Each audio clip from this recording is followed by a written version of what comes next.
Guys, welcome back to my YouTube channel. This is Devyani, and today's video is a very important video for everybody who is planning to come to the UK to do their bachelor's or master's degree, or for somebody who has recently graduated or going to be graduating soon and who dreams to have that perfect life in the UK. Is as soon as you graduate, you have a high paid job in your hand, they sponsor you, you work in that company for 5-6 years, you get an ILR, British passport, and you have the best life here. But unfortunately, guys, for all international students just like me, this dream is far from reality. So as most of you guys might know, the UK government has made a lot of changes in the skilled worker visa salary requirements, which is going to be affecting all of us. So the minimum requirement was £26,200, which was amazing. And now it has changed to £38,700 per annum, which is a huge change. So how is it going to impact us? So in this video, I'm going to talk about what is a skilled worker visa, a brief, then what is a new entrant visa, which gives us a benefit for international students with a lower salary requirement. So I'm going to talk a bit about that. But this video is not going to be focusing more on the document and what are the changes, mainly the reality of it. So if you guys know, I came to London to do my master's in international marketing from King's College London. I graduated in September 2022. I landed a job here. And I know the ground reality. I know how many of my friends are employed, how many of my friends have skilled worker visas, how many have moved back. So this video, I'm going to talk about the truth. Like if you come here, if you're investing your money, is it really worth it? Who can, put that investment, who should not? So it's not going to be a very happy video where I'm going to just show you like the amazing side of it, give you a reality of what you're getting into. In this video, I'm also going to talk about my plans, that do I plan to stay in the UK? Do I have a sponsored visa and things like that? So make sure you watch this video until the end. I make a lot of informational videos about studying and living in the UK, from getting my offer to visa to doing my assignments, plagiarism, referencing, and everything you need to know. So make sure you check out my channel and don't forget to subscribe, and let's get into this video. So before we begin, let us understand what is a skilled worker visa. So basically, after you graduate, you can directly get a skilled worker job or you can get a PSW. So after a PSW, which is applicable for 2 years, how do you stay in the country for longer? So then you have to switch to a tier 2 skilled worker visa. So what is that? Is essentially you have a full-time job and the company pays the government an X amount of money to keep you in the company and keep you in the country. So they said that this is a very skilled person who is actually contributing well to the company, and we want to keep them, and they're paying the government to keep you. So which is again not very easy to do that, and that is basically a skilled worker visa. And you are on the skilled worker visa for a couple of years, then you get an ILR, and eventually you get your British passport, and then you're free. Then you can like do whatever you want. So yeah, that's the journey. So now the entry requirement for a skilled worker visa has increased a lot. So now let us understand what is a new entrant visa for that. So on 14th March 2024, the UK government has released a very long document which entails all the changes in the visas. So this is not just for skilled worker visa, but the minimum salary requirements for a lot of things. So there are changes in dependent visa, in skilled worker visa, new entrant visa. This changes everywhere. But this video, I'm going to focus more on the international students and the new entrant visa part of it. Let us understand who is a new entrant. Okay, so new entrant means a new entrant to the labor market. In other words, it is somebody who is at the start of their career and who meets a certain criteria. So basically, if you are a fresher who is living maybe in India and who wants to directly move to the UK without doing a bachelor's or master's, you are not a new entrant and you are not eligible to be in this criteria. So who is a new entrant and what are the requirements? Either you have to be less than 26 years old, or you have to like finish your bachelor's or master's degree, like you should be on a student visa or on a graduate visa. So from a student visa, you can directly change to a new entrant skilled worker visa, or from a graduate route visa, which is a PSW visa, you can directly change to that. So now the question comes that how long is the duration? So the new entrant, like you are considered a new entrant in this market for a total of 4 years since the day you graduate. So even if you take a PSW, those 2 years are counted in the new entrant visa. So it will be total of 4 years. So that is that. And after that, your salary requirement has to meet the original salary requirement of £38,000. So now talking about the salary you have to earn. As a new entrant, you have to either earn £30,960 or 70% of the going rate for the job role. Okay, so what does that mean? So let me explain. So I've added a link in the description box below with the entire document, and if you refer to page number 82, for example, there is a list of the jobs which are listed by the government. Okay, so for example, if you are applying as a chairman in some company, even if you're about 26 years old, but if you've recently completed your graduation and you're applying for a chairman role, the going rate for a chairman in the UK is £84,100. But because you're a new entrant, you will get a 70% of discount for that salary. So basically, you will have to earn 58,870. So if that is the going rate, which is £58,870 versus £30,960, whatever is higher, you have to earn that.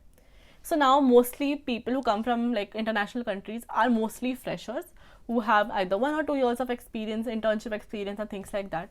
So for us, the minimum salary would be £30,960. So that is the base of it. But now I'm going to talk about more of the truth and the realities you need to know. So today, if you ask me, from a business degree in marketing or business development or like HR, how many people I know who are earning more than £30,000? I know only 2 people. Honestly, everyone else is earning less than £30,000 in an entry level position. So these are the realities you need to know. So if you're somebody who's studying a STEM subjects, for example, you want to study finance, you want to study engineering, math, there are a lot of jobs available, and it's easy for you to get a skilled worker visa because the salary requirements are higher, the demand is less, and everything is really nice. So if you're studying these subjects, I definitely recommend you to come to the UK and you're going to have a very nice sorted life. But unfortunately for everyone else, for somebody studying marketing, business development, HR, like design and things like that, fashion, unfortunately the salaries are really, really low. So if you look at LinkedIn as well, if you see like marketing coordinator, marketing entry level positions, people are earning from 20,000 to 25,000, maximum 27,000 from the majority of it. But mostly people are at from 25,000 to 27,000, which is really hard. And from everybody, like from all the business degree courses I know, how many people have a skilled worker visa today? 0. I don't know a single person who has a skilled worker visa who is studying marketing. So I've heard somebody who is in some another city who has gotten marketing, but I personally don't know anyone. Like in my first contact list, there is nobody, which is really sad. So do I have a skilled worker visa? No, I don't. I'm still on a PSW visa. So yeah, even if I make this channel, I tell you guys that how easy it is, and I've been very lucky that I got a job the day I graduated. I shifted, I got a second job which is paying me more than the minimum requirement salary, which is really good. But so do I know anybody who has got a skilled worker visa? Yes, definitely. I know one girl who got a skilled worker visa as soon as she graduated, but she had worked in India for 2 years at PwC. So she works in finance, she got a skilled worker visa. I know somebody else, like the other people who have received skilled worker visas have either got it from a graduate scheme. So that is one good option which people can, explore. So even for graduate schemes, companies even like JP Morgan Chase pay students for a graduate role maybe like 25 to 30,000, which is still less than the minimum requirement for a skilled worker visa. So that has to increase. I don't know how that's gonna work. But yeah, so there are people in engineering, in finance, in cyber and things like that who have got sponsorships, but for every other business degree, I don't know a single person. And that is really, really hard to understand. Look at my friend circle which I made when I came to the UK in 2021. I would say more than 80% have moved back to India. Even some of them took a PSW visa, but after not having a job for 1 year or more than that, everybody has moved back. So yeah, it is very scary. I would say personally, like if you're studying marketing or if you're studying any business degree, don't come to the UK. Or you come to the UK, you work here until your PSW visa is done, and then you move back. If you're ready with that mentality and if you have that kind of money, then definitely go ahead. But if you are here to earn money and stay long term, it's very hard to sustain. So imagine even the salaries. Imagine somebody working with a 25,000 salary in London and the rent is £1,000. Like you spend about £1,200 just on rent and groceries and travel and things like that. Take an average of £1,500 for example. But then even with a 25,000 salary, imagine how much you're going to get in hand, because the salary is 20, even though they say 25,000, it is a taxed thing. For example, for a 30,000 salary, you get £2,000 a month, in discounting all the taxes. So which is really less. So if you imagine to buy a house in UK with a business degree, it's almost impossible. If you imagine to raise a child, the average cost of a child in UK is about £20,000 per year. So it is very hard to sustain like that. And even for senior manager roles, marketing manager roles, I've seen a salary about 45-50,000. But for people in finance, the starting level is 45-50,000. So if you can see the difference, it's a lot, and I wouldn't recommend you to do that. So talking about marketing again, sorry, I'm from that field. Do I know anybody who's going to be sponsored soon? Yes, I know people who are going to be sponsored now, only after working in a company for more than a year. So now if you get into some job role and if you prove your worth, it's like, okay, I have been doing this for this time, they see that you are contributing really well. So imagine you graduate with a PSW visa and your starting salary is maybe 25,000. In 2 years, it will be maybe 25, 26, 27 or 28,000. But from 2 years, from 25, it won't jump to 30,000 directly in the same company. So to get that kind of hike, you might have to change companies. So if you change, like if you work in a company for 2 years and if you get from 25 to maybe 28,000, and then you switch and maybe you get 32,000. With that 28,000 salary, the company loves you, they trust you, and they are willing to sponsor you. But again, to sponsor you, they have to pay the government and also increase your salary by £3,000, more than £3,000 to keep you. So they are not willing to do so. So if you decide to switch jobs, they are like, okay, we don't know you, we don't trust you, we have not seen your work, then why should we sponsor you? So for marketing and business degrees, this is the main problem which everybody is facing. So people might say, like you might say that, Devyani, okay, today, you graduated from King's, you got a job immediately, you have a second job, you're earning more than the salary requirement. Like if you can do it, even I can do it. Definitely, it is not impossible. I'm not at all saying it is impossible, but it is not an easy journey. Like if you're looking at me as a person, because today I am making YouTube videos, I'm doing a lot of extracurricular with my job. So if like I have my full-time job, I have my part-time job, I have done more than 9 internships, I have my YouTube channel, I have like my affiliate marketing channel, and a lot of things happening. So to show on my CV, it was kind of easy for me. But unfortunately, the people who have come to the UK with maybe 1 or 2 internships, I don't know a lot of people who have managed to get full-time jobs. And I'm sorry, I don't want to be mean or something like that, but that is just the reality. With a new entrant visa, to get about 30,000 salaries as a very starting level position, it is very hard.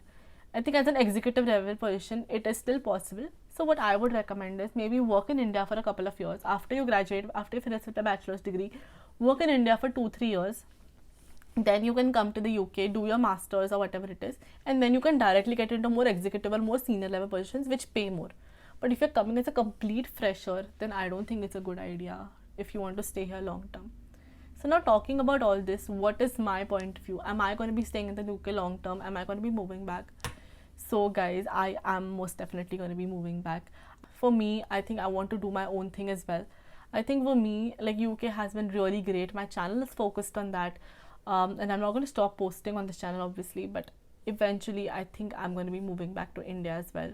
I want to be with my family. I want to start my own business. Like I have so many things I want to do. And another thing you need to consider is, on a skilled worker visa, you cannot do multiple things. Like today I can run a YouTube channel because I am on a PSW visa, and it allows me to do some freelancing and work like this. I'm allowed to do 2 jobs today. But after getting a skilled worker visa, you can only do 1 job and nothing else. So your multiple sources of incomes are also hampered. So it is very strict, and considering all of these aspects, I personally do not want to stay in the UK long term. But that is just my perspective.